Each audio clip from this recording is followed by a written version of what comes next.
बुलढाणा जिल्ह्यातल्या चिखलीतील श्री रेणुका देवीचा वासंतिक नवरात्रोत्सव मोठ्या उत्साहात आणि भक्तिमय वातावरणात साजरा होतोय।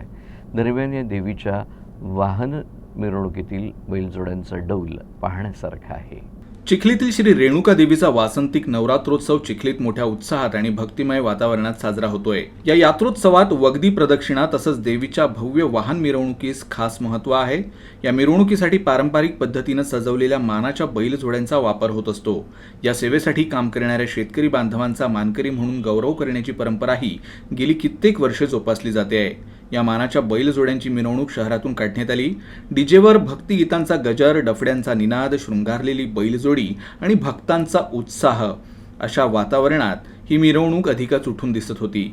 यात बैलजोड्यांचा डौल आणि त्यामागील सेवेकऱ्यांची आस्था पाहून उपस्थित नागरिकांनी टाळ्यांच्या कडकडाटात स्वागत केलं। चिखलीतील प्रमुख मार्गावरून ही मिरवणूक निघून रेणुका देवीच्या मंदिरात संपन्न झाली। या मिरवणुकीत तब्बल 30 मानाच्या बैलजोड्यांनी सहभाग घेतला होता।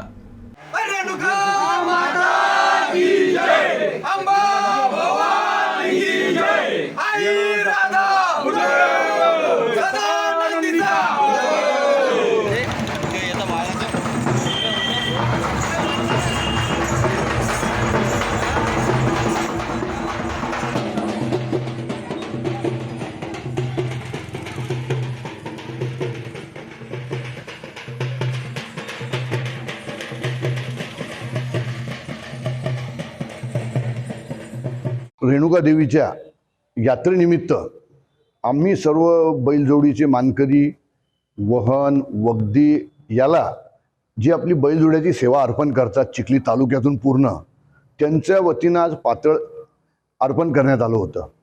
हे शेतकरी वर्ग अगदी फक्त एका नारळाच्या मानावर सर्व आपली जी जबाबदारी असती ती वर्षानुवर्ष पार पाडत आहे।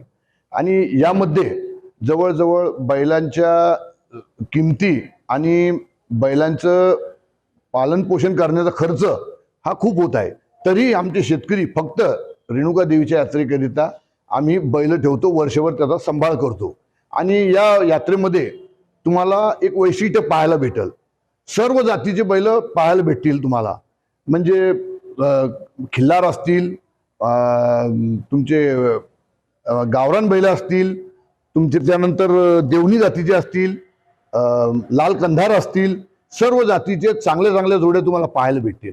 आणि आमच्या सर्व सेवेकऱ्यांच्या वतीनं, बैलजोडी सेवेकऱ्यांच्या वतीनं आणि शेतकऱ्यांच्या वतीनं आज आम्ही पहिल्यांदा पातळ चढवलं, जेणेकरून सर्व शेतकऱ्यांमध्ये आणि सर्व नागरिकांमध्ये, सर्व जनतेमध्ये एक उत्साह निर्माण होईल आणि बैलजोडीबद्दल आकर्षण, आपली जुनी परंपरा ही कायम राहील असं आम्हाला वाटलं। त्यामुळे आम्ही हा कार्यक्रम बऱ्याच दिवसापासून आमची संकल्पना होती ती आज पूर्णत्वास गेलेली आहे।